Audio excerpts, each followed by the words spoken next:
In the heart of Joseon, nestled near the bustling capital, lay a village cloaked in the rigid customs of the era. Within the grand estate of Minister Choi Dae-gam, a young gardener named Lee Hyeon toiled. Orphaned at a young age, Hyeon was taken in by a distant relative of the minister, but treated more as a servant than family. He possessed a keen mind and a gentle heart, finding solace in tending the vibrant blooms and composing poetry in the quiet corners of the expansive gardens. Choi Seo-ah, the minister's daughter, was a vision of beauty and grace, yet her spirit was shadowed by the constraints of her noble birth. Confined within the walls of the estate, she yearned for the freedom to explore the world beyond, her mind alight with a thirst for knowledge and a quiet rebellion against the suffocating traditions. One fateful afternoon, Seo-ah, driven by a desperate longing for a glimpse of the outside world, slipped away from her watchful attendants and ventured into the sprawling gardens. The unfamiliar paths, however, led her astray, and she soon found herself lost amidst the labyrinthine hedges and blossoming trees. It was there, in a secluded clearing bathed in the golden light of the setting sun, that she encountered Lee Hyeon. He was kneeling by a bed of roses, his calloused hands gently pruning the delicate petals. The sight of the beautiful maiden, her eyes wide with a mixture of fear and wonder, struck him speechless. Seo-ah, initially startled, found herself drawn to his kind eyes and the gentle way he spoke. He guided her back to the main house, their conversation a hesitant dance of shared curiosity and budding connection. Their secret meetings continued. Hidden amidst the fragrant blooms and whispering leaves of the garden, Hyeon shared his poems, his words weaving tales of love and longing, while Seo-ah spoke of her dreams of a world beyond the confines of her gilded cage. Their bond deepened, a forbidden blossom flourishing in the shadows of societal expectations. Their stolen moments became increasingly intimate, filled with a yearning that transcended their disparate stations. The soft rustle of silk, the hesitant touch of hands, the shared breath in the moonlit garden, these were the beginnings of a passion that defied the rigid boundaries of their world. The cool night air would often be punctuated by soft moans and gasps, as their bodies explored the initial intimacies. Hands tentatively exploring, lips brushing against skin in a dance of discovery. One such evening, as they lay entwined beneath the blossoming cherry trees, Seo-ah whispered, "Hyeon, my heart aches for a life beyond these walls, a life where we could be together without fear." Hyeon, tracing the delicate curve of her cheek, replied, "And my heart echoes yours, Seo-ah. But the world outside these walls is just as unforgiving." He knew he had to find way to bridge it, to be worthy, to truly deserve her, not in secret, but in the light. Their clandestine rendezvous, however, did not escape the notice of Minister Choi. A stern and unyielding man, he held fast to the traditions of his lineage, viewing any deviation from the established order as a threat. Discovering his daughter's secret meetings with a mere gardener filled him with a cold fury. He had, after all, other plans. Marriage was a tool, and Seo-ah was a valuable pawn in his game of alliances. He confronted Seo-ah, his voice a thunderous echo in the opulent halls of their home. "You dare disgrace our family by consorting with a lowly gardener," he roared, his face contorted with rage. "This ends now. You will not see him again." Seo-ah, though trembling, met her father's gaze with defiance. "He is more noble in spirit than any of the arrogant noblemen you parade before me," she declared, her voice laced with a newfound strength. "I will not be a pawn in your games of power." Her words, however, only fueled his anger. He ordered her confined to her chambers, guarded day and night, effectively imprisoning her within the very walls she yearned to escape. Lee Hyeon, finding the garden empty and the usual paths blocked, felt a chilling dread grip his heart. He knew, with a sinking certainty, that their secret had been discovered. Desperate, he sought the counsel of the village's old scholar, Hunjangnim, a wise and kind man who had always encouraged Hyeon's love for learning. The scholar, upon hearing Hyeon's plight, offered not only solace but also a glimmer of hope. He spoke of a prestigious poetry competition held in the capital, a contest open to all, regardless of social standing. This, Hyeon, the scholar said, his eyes twinkling with wisdom, is your chance. Victory in this competition would bring you renown and, perhaps, the favor of the court. It is a long shot, but it is the only path I see that might lead you to Coa. Coa, meanwhile, languished in her confinement, her spirit flickering like a candle in the wind. She received a secret message from Hyeon, smuggled in by a sympathetic servant girl, informing her of his plan. Hope rekindled within her, a fragile flame against the darkness of her despair. She knew the odds were stacked against them. Her father's influence was vast, and the competition would be fierce. But she also knew that Hyeon possessed a rare talent, a gift for weaving words into magic. And she, in her own way, would aid him. Using her knowledge of the court's inner workings, gleaned from overheard conversations and carefully gleaned insights, she crafted a series of letters, ostensibly to her cousins and friends, but laced with subtle clues and hints about Hyeon's talent and the themes he should explore in his poems. These letters, delivered through her trusted maid, would find their way to influential figures who might sway the judges in Hyeon's favor. She did more than that. She wrote to the matchmaker, a woman known to have the ear of many powerful men and their wives. She spun a tale of the handsome, talented gardener, careful not to link him to her, but piquing enough curiosity to ensure the woman would pay close attention to him. The day of the competition arrived, and Hyeon, armed with his poems and Coa's secret support, stood before the esteemed panel of judges. The hall was filled with aspiring poets from all walks of life, their faces a mixture of hope and apprehension. Hyeon, drawing strength from the image of Coa's face, recited his verses with a passion and eloquence that captivated the audience. He spoke of love, of loss, of the beauty of the natural world, and of the yearning for freedom, themes that resonated deeply with Coa's own struggles. His words painted vivid pictures, his voice a melodious instrument that wove a spell of enchantment. Even the stern-faced judges, accustomed to the flowery prose of the nobility, found themselves moved by his raw talent and heartfelt delivery. Meanwhile, Minister Choi's three sons, arrogant and entitled, saw Lee Hyeon as a threat to their family's honor and their own prospects. They had heard whispers of the gardener's skill and the attention he was receiving, and their jealousy burned like a festering wound. The eldest, a hot-tempered brute, suggested a direct approach, a threat, perhaps even a staged accident, to remove the troublesome gardener.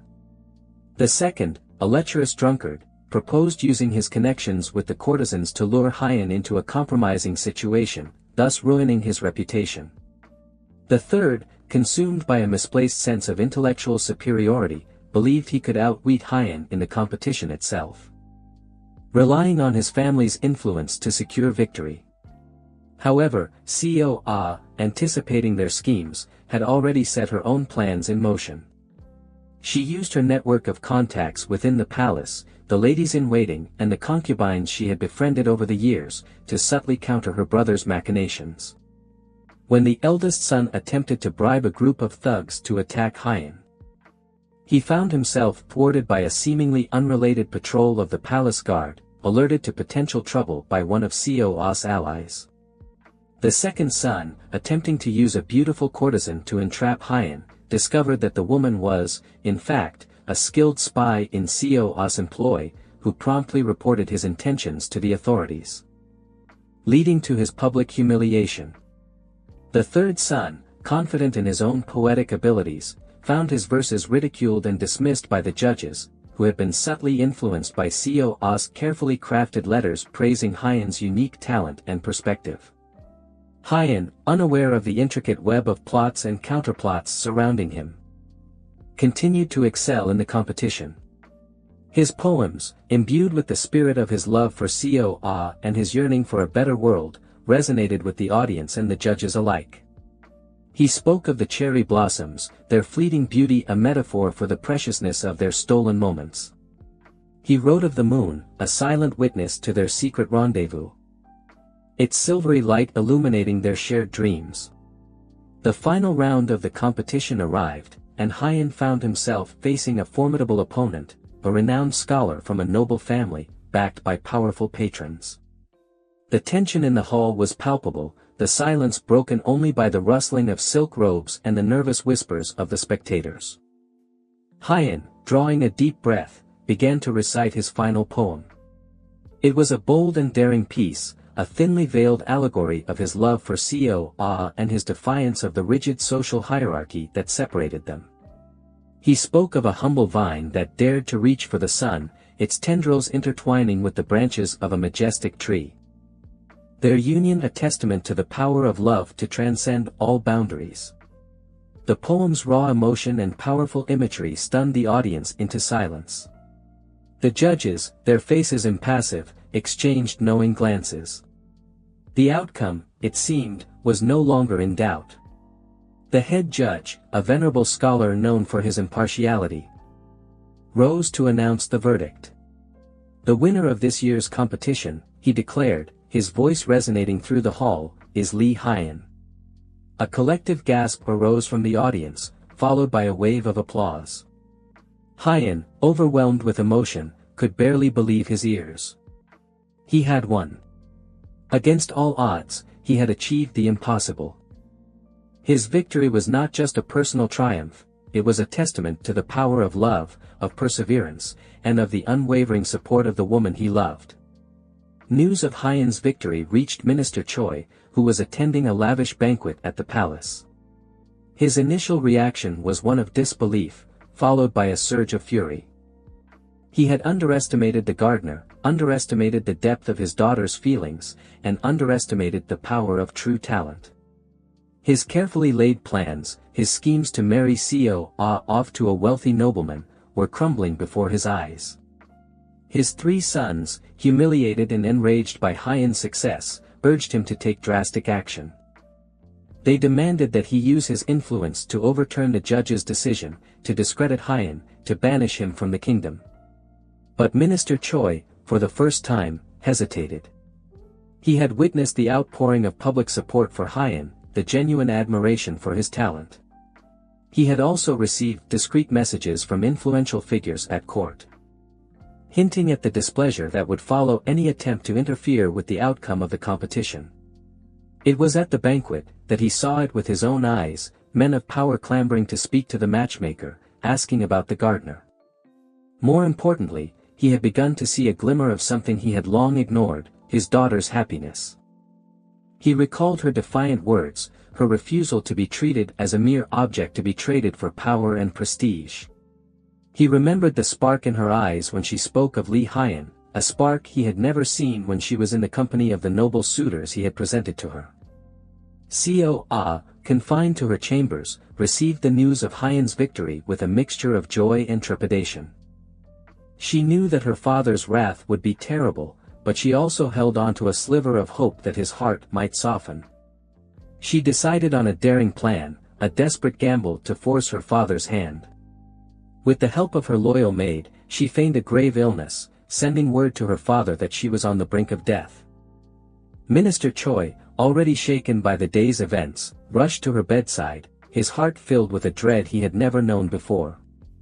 He found Seo lying pale and still in her bed, her breathing shallow and labored. The room was filled with the scent of medicinal herbs and the hushed whispers of the attendants. Minister Choi, his face etched with worry, knelt beside her, his hand trembling as he reached out to touch her forehead. Seo my daughter, he whispered, his voice choked with emotion. What is happening? Speak to me. Seo feigning weakness, opened her eyes and looked at him with a mixture of sorrow and resignation.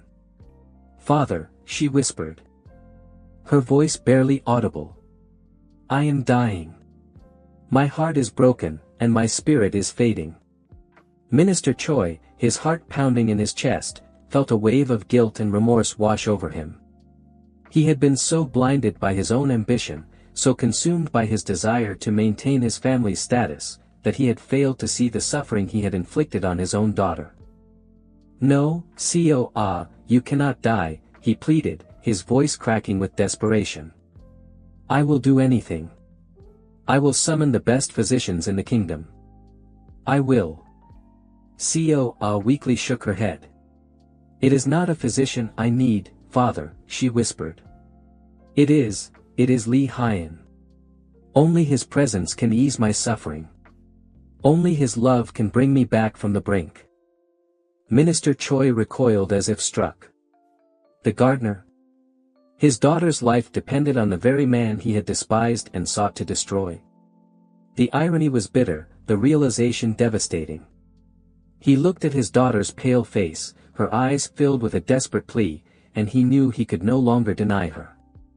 His pride, his ambition, his rigid adherence to tradition, all of it seemed meaningless in the face of his daughter's imminent demise. Very well, he said, his voice heavy with resignation. I will summon Lee Hyeon. He sent a messenger to fetch Hyeon, his heart filled with a mixture of dread and a strange sense of relief. He had made his choice. And he would abide by it, no matter the consequences. Hyeon, upon receiving the summons, rushed to the Choi estate, his mind racing with a mixture of hope and fear. He had heard whispers of Co's illness, rumors that she was near death. The thought of losing her filled him with a pain so profound that he could barely breathe. He was ushered into Co's chambers, where he found Minister Choi standing beside her bed, his face a mask of sorrow and regret. Hyeon knelt beside Co, his hand gently taking hers.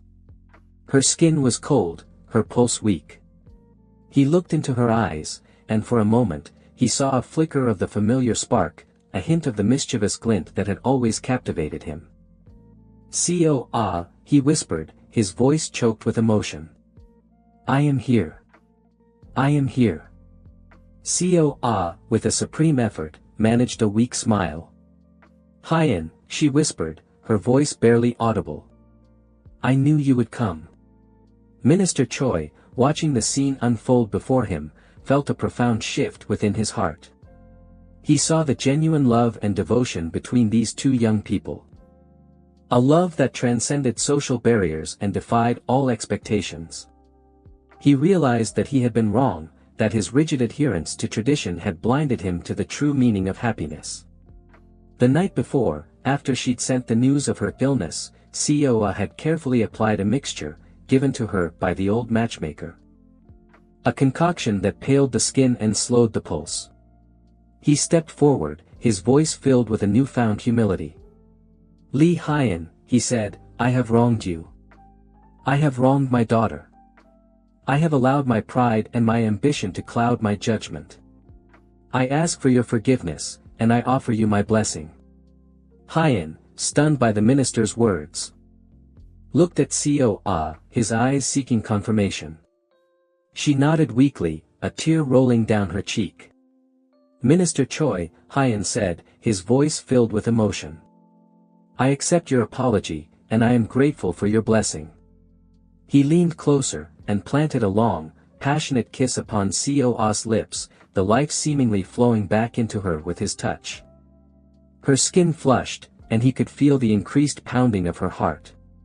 Minister Choi, witnessing the undeniable passion between them, finally understood. He had been a fool. He cleared his room, leaving the two lovers together, finally free to embrace their desires. The news of Minister Choi's change of heart spread quickly through the village and the capital. The three sons, initially furious, were forced to accept their father's decision, their ambitions thwarted by the power of love and the unexpected turn of events. The matchmaker, having played her subtle role, smiled knowingly, pleased with the outcome. The scholar beamed, his faith in goodness and intelligence justified. Lee Hyeon and Choi Co were eventually married in a simple ceremony, their love a beacon of hope in a society often defined by rigid rules and expectations. Hyeon, recognized for his talent and integrity, was offered a position in the royal court, where he served with distinction, always championing the cause of the common people. Co, freed from the confines of her former life, became a patron of the arts and a voice for those who had been silenced. Their home, open to all, a home filled with laughter, poetry and love. They continued to steal away to their garden, where it had all begun, but no longer in secret, walking hand in hand, their love a testament to a bond that had overcome every barrier. In the moonlit evenings they shared, bodies intertwined, whispers of love, the echoes of their passion reverberating through the fragrant blossoms, a permanent reminder of the power of a love that had dared to defy tradition.